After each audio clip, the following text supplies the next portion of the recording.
Apollo 11, this is Houston, over.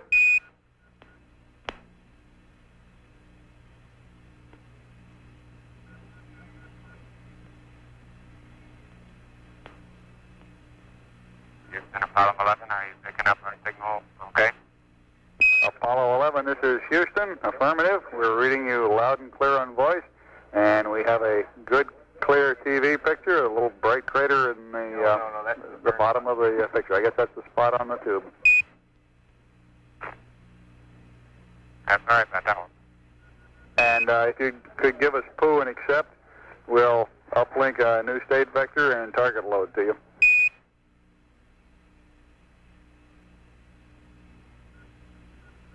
Okay.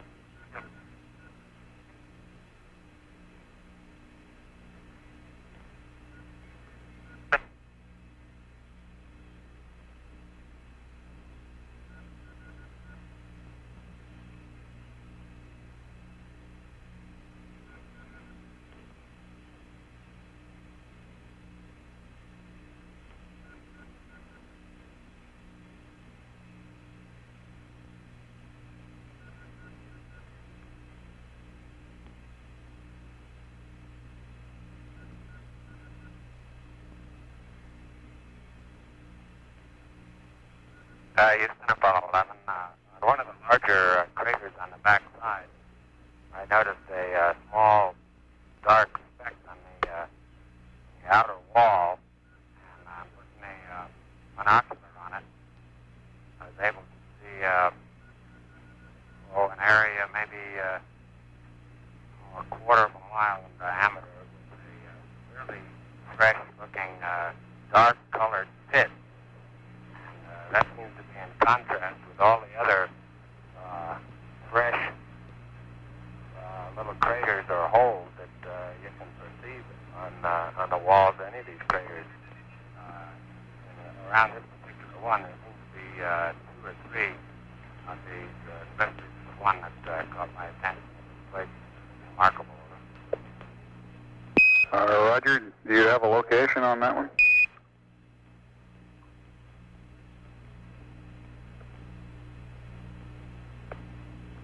No, not a precise one. I've got several pictures of it, though. Roger, we copy.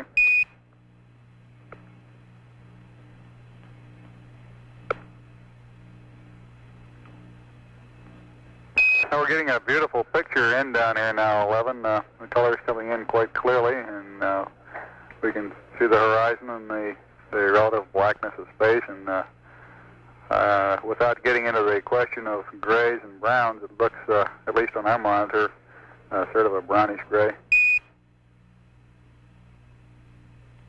That's a good visual way of describing it.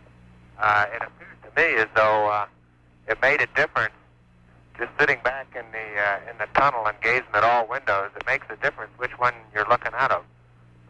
For example, the camera right now is looking out the number 5 window, and it definitely gives a rosier or tanner tinge, especially when you look straight through it and not at an angle of it. Roger.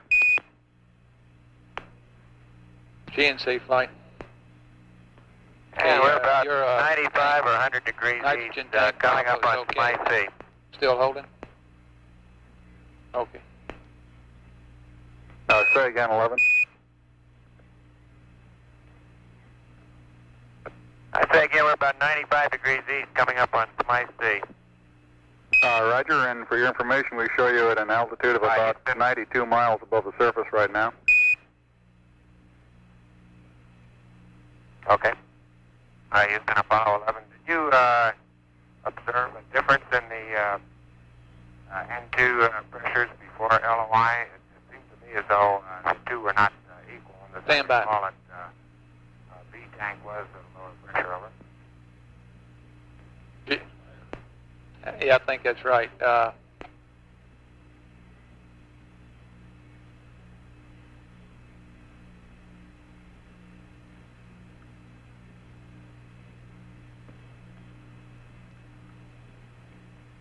I'm flying it in FCS minimum impulse, Houston, and it's rather difficult to keep it on a constant theta. The LEM wants to wander up and down. I'm not sure in response to mass cons or what, but I can get it completely stabilized in theta and let it alone, and in another couple of minutes it will have developed its own rate. This is Houston, roger.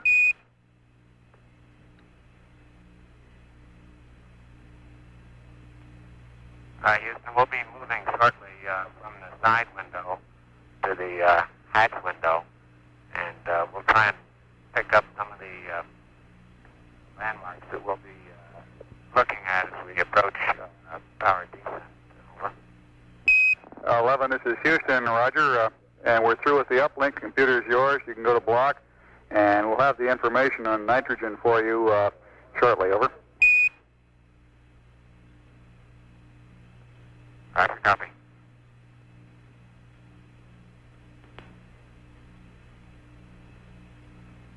Okay, Houston, several minutes ago I was exactly steady on theta, and since then I have been moving toward the LEM pointed straight down toward the radius vector, and that's been despite a number of down minimum pitch impulses. Roger.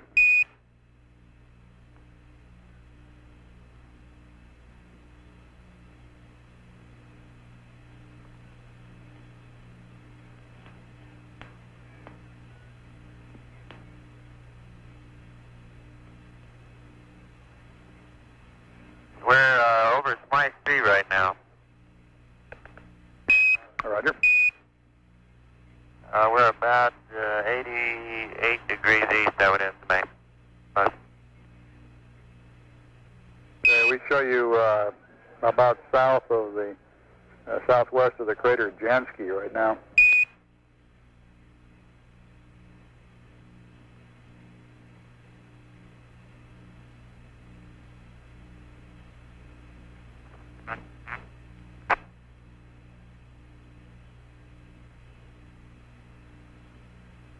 My C doesn't look very much like a C. The area which is devoid of craters, of which there's not very much, is sort of a hilly-looking area. It's not like a mare at all.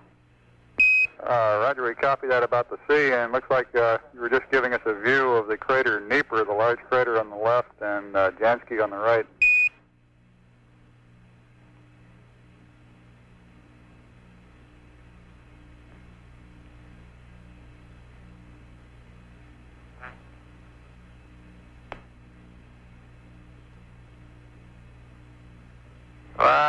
We think you're close, but no cigar.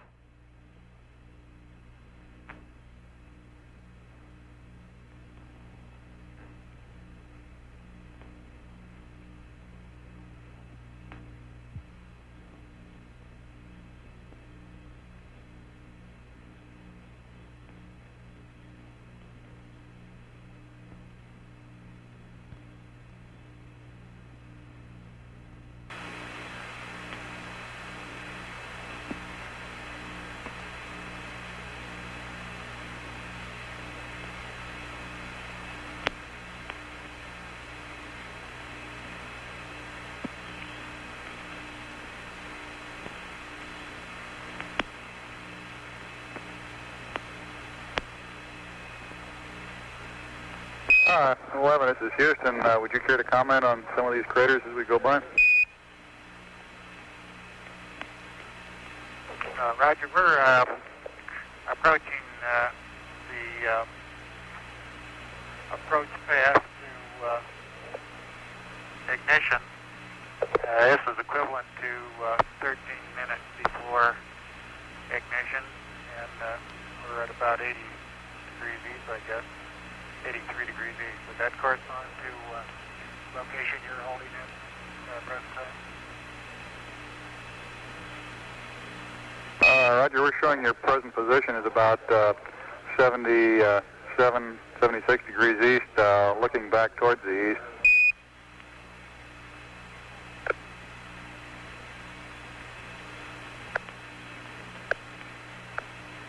Hey, you should be looking back at Smythe C now. Roger. Okay, yeah. All right, Houston, what you're seeing in the middle of the screen now is the crater Schubert.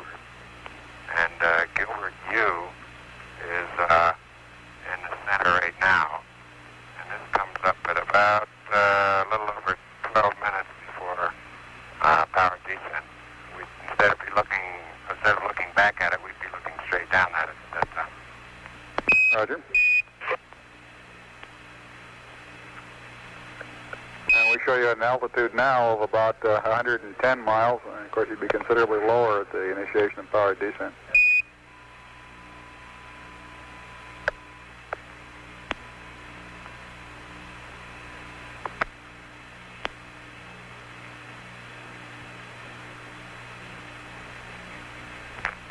Okay, Houston, look at register 3 on the Disky theta. Theta is increasing toward my desired of 315, and I'll let the hand controller alone here, and I'll bet you it reverses itself.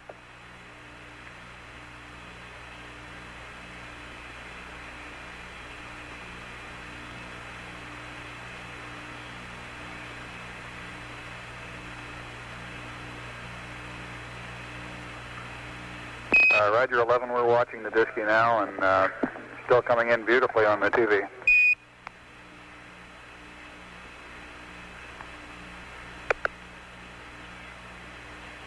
Okay, there's on the right side of the screen at the present time, there's a triple crater with a small crater between the first and second, and the one at the bottom of the screen is Schubert Y.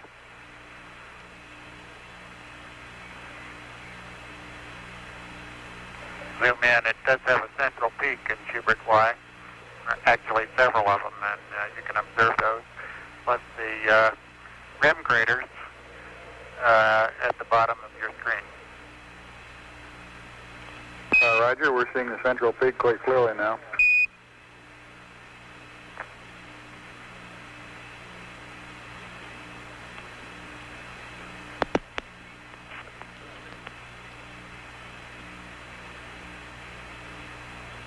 Okay, we're zooming in now on a crater called Schubert N.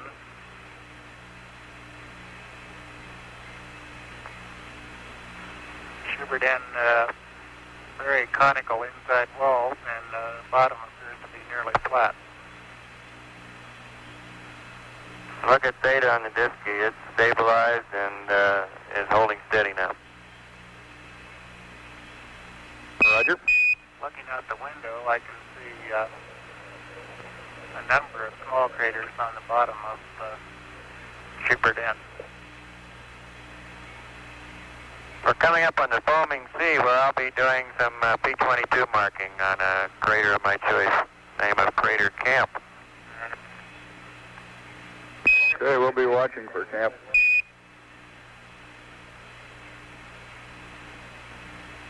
And notice register 3 has reversed itself and is heading back the other way now without any pitch thruster firing.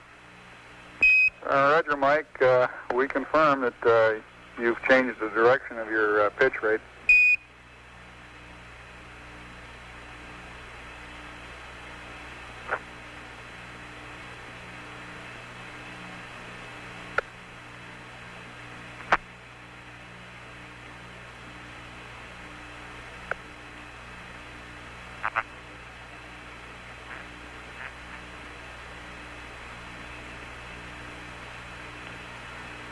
Generally speaking, the tendency seems to be to pull the LEM down toward the center of the moon as in a gravity gradient experiment. Roger 11, we copy. Well, it may have something to do with mass cons, or it may... Roger, we've gotten... it may have something to do with mass cons, or it may just be the peculiarity of the Disky display. Okay, we've observed the behavior of your Disky, and I think we've got the data here to work on it. Let us grind around a little while on it, and we'll report back to you probably in a rev or two. Okay, well, in the meantime, I'm going to pitch down toward 315. Roger.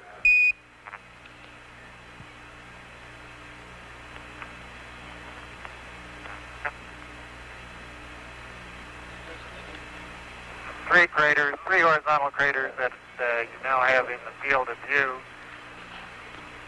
are immediately underneath the ground track. The right hand and the largest crater that you see is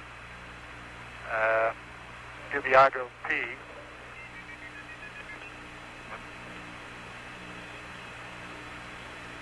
Roger, we concur on the identification of that crater.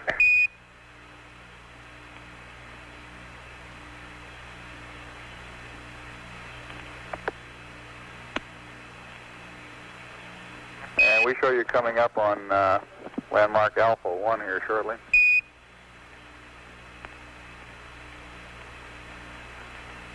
Roger, Mike's having his first look at Alpha 1 at the present time.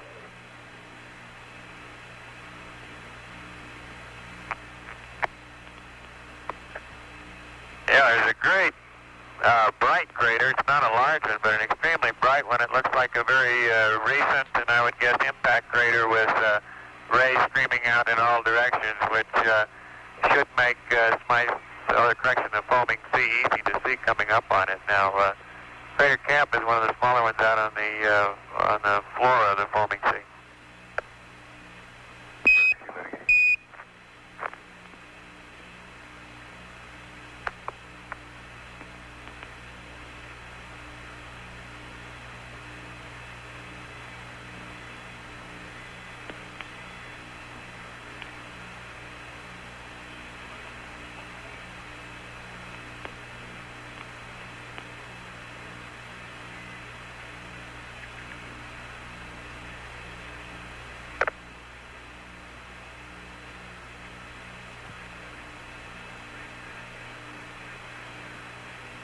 Okay, we show you over the Sea of Fertility now, and you ought to have Langrenus down south of track a few degrees, about 9 degrees south of track.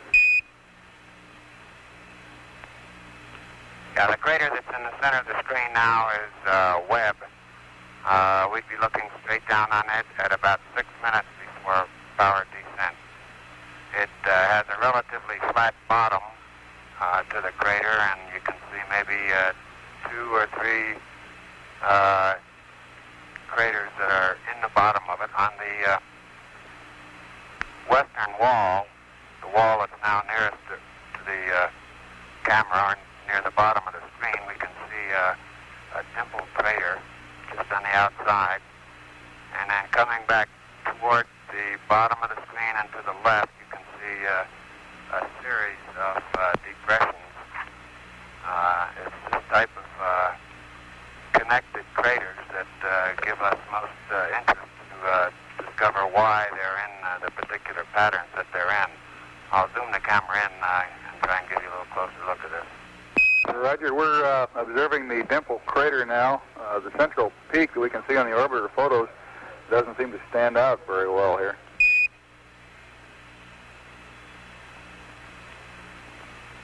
Well, they're not central peaks, they're depressions in the center. Roger. And you'll notice on the pitch thruster activity, I put in a dozen minimum impulses and pitch down, and I'm still far from correcting back to 315. We're moving the camera over to the right window now to give you Langrenus with its several central peaks. And Roger, we got Langrenus in our screen now.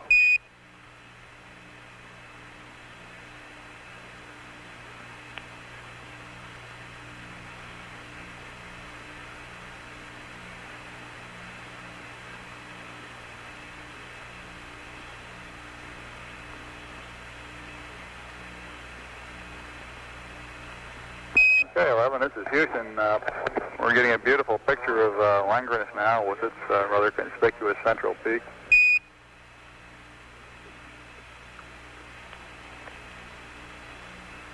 Sea of Fertility doesn't look very fertile to me. I don't know who named it.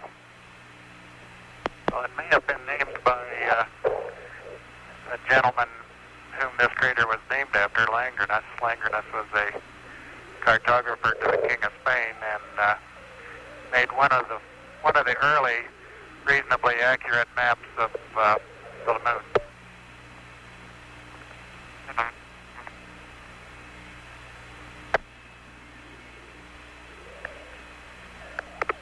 Roger, that's very interesting. I'll have to admit it sounds better for our purposes than the Sea of Crises.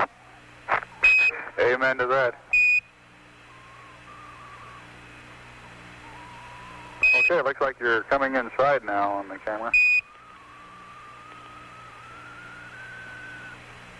Well, I can't get behind to see the monitor. I'll bring the focus in, but we're going to be looking down past one of the LEM quads, and one of the antennas almost straight down at the ground track that we'll be seeing coming in. Now, I guess this is maybe 2 or 3 minutes before power descent.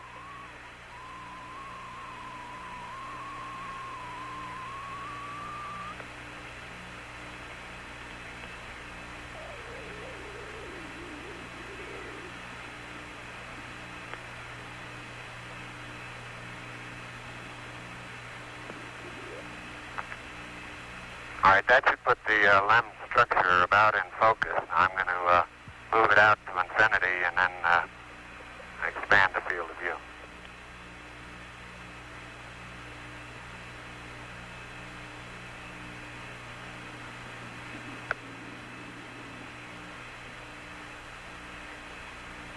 Crater Secchi is out my window now, window number 2.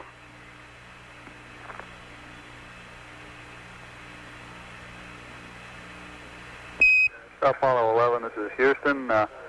We show you coming up on the Terminator at 78:53, about 7 minutes from now. And we've also got the LOI-2 and TEI-5 pads ready for you after the TV, whenever you want to terminate over.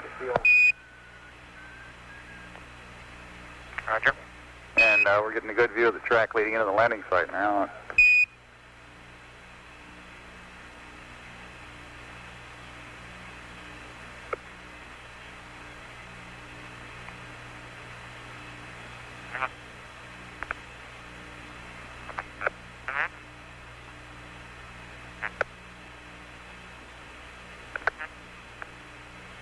Okay, it looks like we got Secchi K go by about 10 seconds ago, coming up on Apollo Ridge.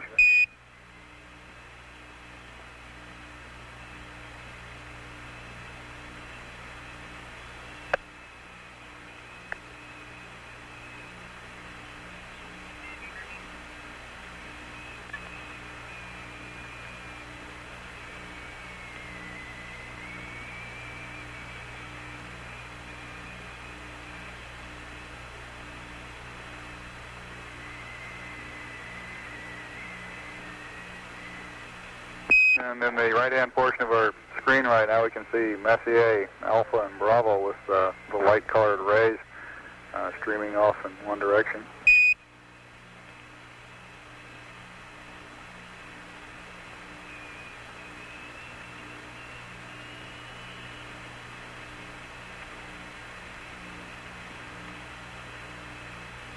I don't know if you can make out, but in the Sea of Fertility, there are a number of craters that are just barely discernible. Old craters whose outlines are just barely able to be seen.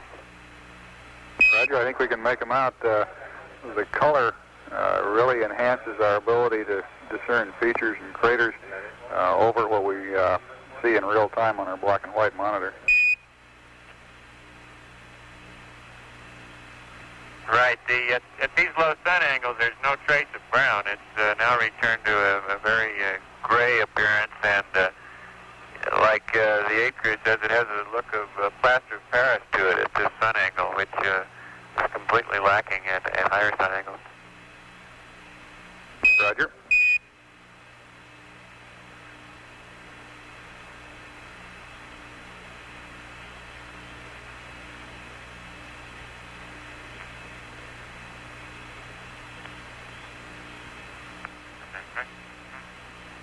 Okay, this is very close to ignition point for power descent. Just passing Mount Maryland, that a triangular-shaped mountain that you see in the center of the screen at the present time, with the crater Secchi Theta on top of the far northern edge of the mountain. Roger, we're getting a good view of Mount Maryland and of Secchi Theta.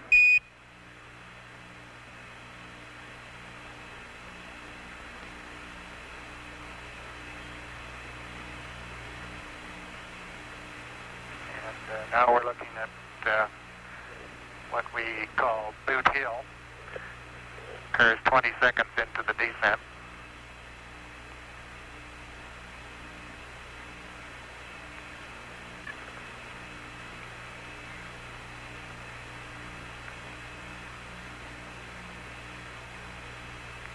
The bright, sharp-rimmed crater at the very right edge of the screen is Censorinus T.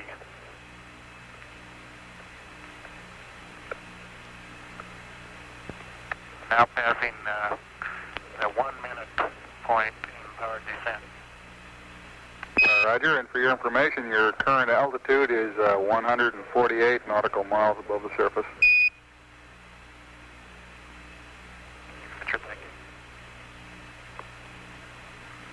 I'm unable to determine altitude at all looking out the window. I couldn't tell whether we're down at 60 or up at 170. I bet you could tell if you were down at 50,000 feet. I wouldn't be surprised.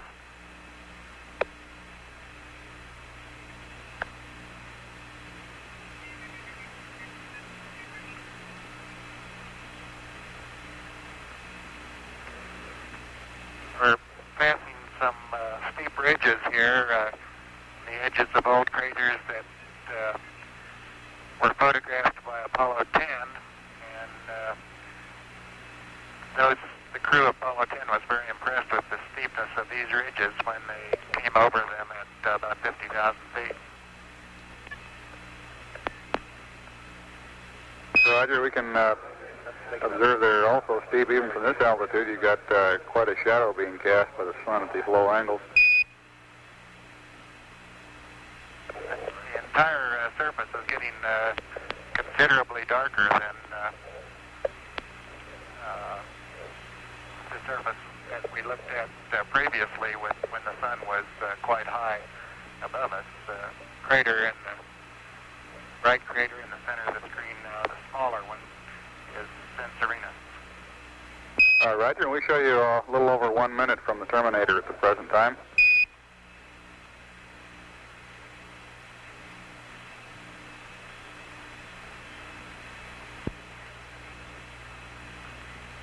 How's the brightness of the picture you're receiving? I think we ought to open up the f-stop some as we approach the terminator.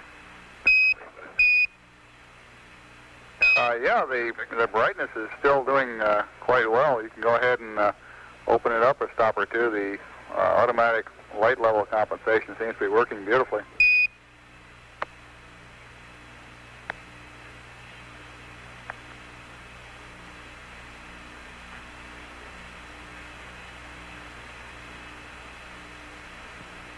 That's a good picture of Boot Hill.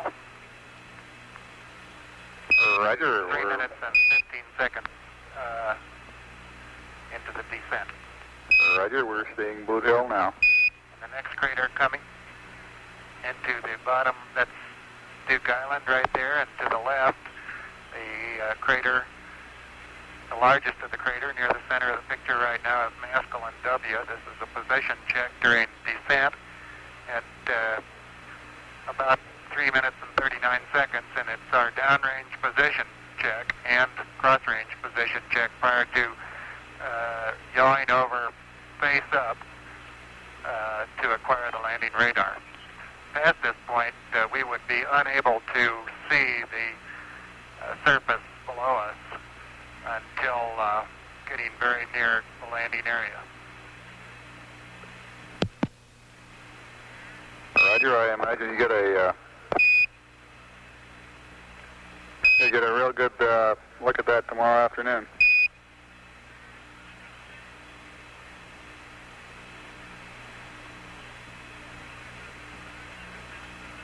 Sinuous Rill is the one that was referred to in Apollo 10 as Sidewinder. Good name, too. Sidewinder Diamondback. Looks like a couple of snakes down there in the lake bed.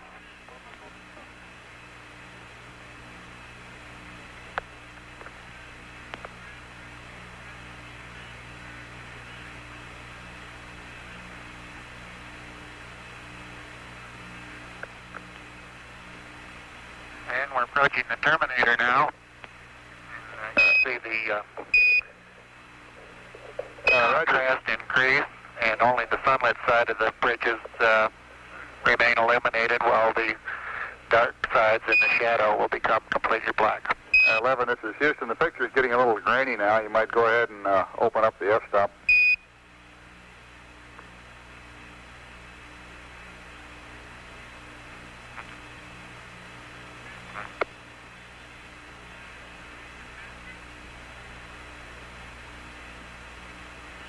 Landing point is just barely into darkness. That one crater, the upper part of which you see, lower part completely in darkness. A small, well-defined crater is bulky, which is about a beam of the landing site. Roger, we can just see it looks like a little less than half of its rim right now.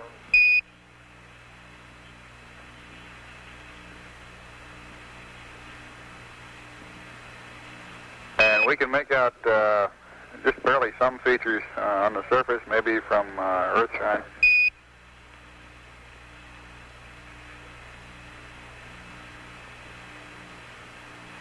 Are you wide open on the f-stop at this time?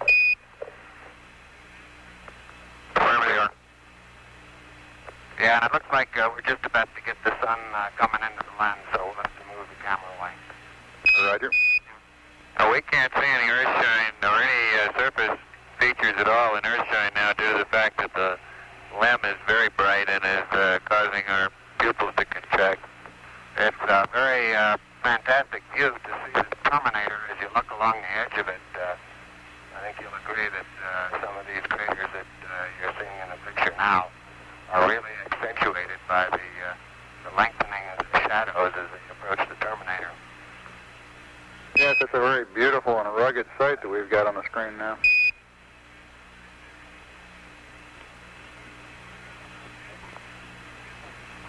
And I think you got some interesting data on thruster firings versus pitch angle. It looks like that limb just wants to head down toward the surface is all. Roger, I have a comment here that says that's what the limb was built for. I believe.